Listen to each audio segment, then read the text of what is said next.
welcome back to All Things Lord of the Rings. I am your host Alex, also known as Solanus Dracone. In this episode, I'm going to be discussing the Ainur. I know in the last video I said I was going to begin the first stage, but I thought it would be better to go into a little bit more detail about what the Ainur were, how they functioned, and a bit of what one could call their physiology. An Ainu is a spirit.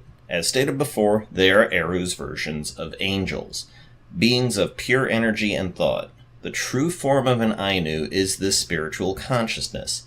While they can and often do take physical forms upon Arda, the physical forms are merely avatars, shells for the will of the Ainu to be carried out. 14 of the Ainur were chosen to be the shapers of Arda and were called the Valar. While they were not necessarily its rulers, they could be considered its gods. There's an interesting blend of mono and polytheism in the Tolkien universe. For all intents and purposes, the Valar were the gods of this world, even though they all answered to and followed the directives of Eru, who took a rather hands-off approach to the goings-on of Arda, once it had been created to his loose specs. These Valar each had specific roles within the world of Arda. 7 of them were male, and the other 7 were female, the Valliere Wives of the Seven. Though they may have been classified slightly differently, these Valliere were just as important to the shaping of the world as their male counterparts and bore no less significance in the hearts and minds of the lesser races than the Valar. I should mention, this video is actually covering the second chapter book thingy of the Silmarillion, the Valaquenta. I'm going to massively summarize things here, because Tolkien was of the school of writers who liked to go into vast, great detail on everything in his writing. I should also note that the aspects of each of these Valar and Valliere played a role in the Ainur, and the things with which they are associated were first created in that great song. Their inspiration is what granted these aspects to all living things. Here are the 14 Valar, listed by couples as their respective roles. First, we've got Manwe Sulimo and his wife Varda, the ruling couple. Manwe was considered the Lord of the Winds and Air. Varda is called the Queen of the Stars, and is the one whom the elves revere highest of all the Valar. She is the one who created all the stars and set them in the sky. The elves call her Elbereth. Ulmo, one of the most powerful of the Valar, second only in power to Melkor and Manwe, he was in charge of the waters of the world, the deep places. While he was indeed a Valar, he chose not to dwell in Valinor, and instead busied himself keeping track of the oceans and other deep places of water, such as aquifers and underground rivers and the like. He could be considered similar to Poseidon. Ulmo seemed to live the single life, and as such doesn't really have an associated Valliere. Ale was the smith of the Valar, concerned with the rocks and minerals which were the bones of Arda. He was the father of the dwarves, but we'll get into that later. His Valliere counterpart was Yavanna, the Valliere of all things which grew. Trees, plants, flowers, everything that was alive and sprouted from the ground was her domain. She was the mother of the Ents, but again we'll get into more of that later. Yavanna was, unsurprisingly, the creator of the 2 trees, which were considered by all to be her magnum opus. Nienna is one who is a bit hard to explain. Like Ulmo, she chose to live a single life, and wasn't paired with any particular Valar lord. Nienna was the Valliere of grief and mourning. Through her aspect of sadness, she teaches pity and endurance, for these great virtues can only exist when there is suffering. She also played a part in the creation of the 2 trees. She wept her tears upon the mound of Azelohar, which was the hilltop the trees grew from, lending her energy to their creation. Next is Orem, the huntsman of the Valar. His aspect put the love of the hunt and of exploration and finding into the world of Arda.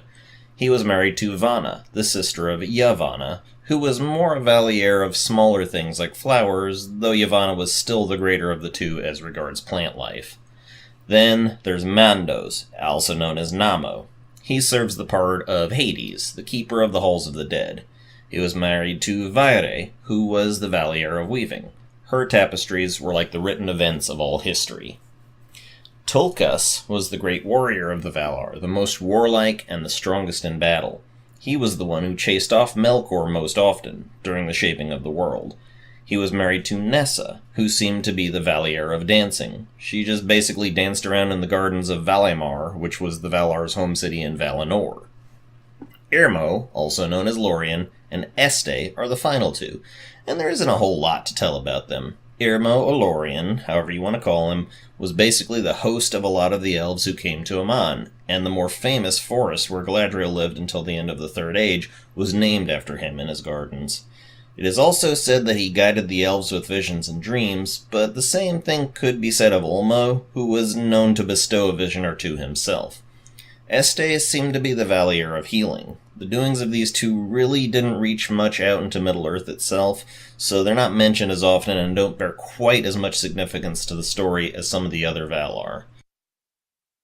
Well, that was a long explanation of the Valar, but it doesn't quite completely cover the Ainur and what they were.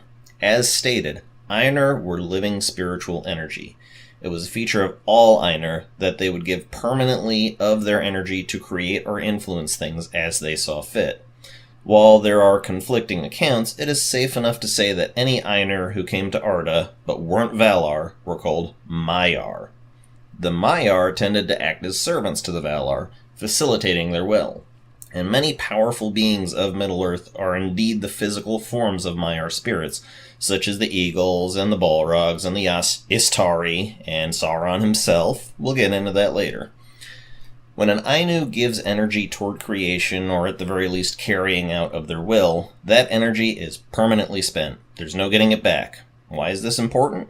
There will be a lot more examples of it in future episodes, but the most obvious example is Melkor himself.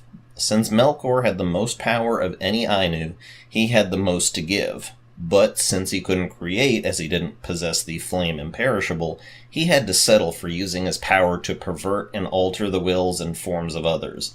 A lot of his power was spent in binding Maiar to his will, Sauron being one of the most notable examples, and the more massive portion of his power went into bastardizing some of the creatures of Eru and the Valar.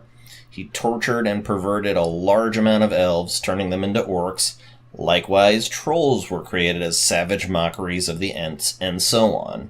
Remember this detail. To get his way, Melkor had to spend a massive amount of his huge, yet finite energy to create all the evils of the world.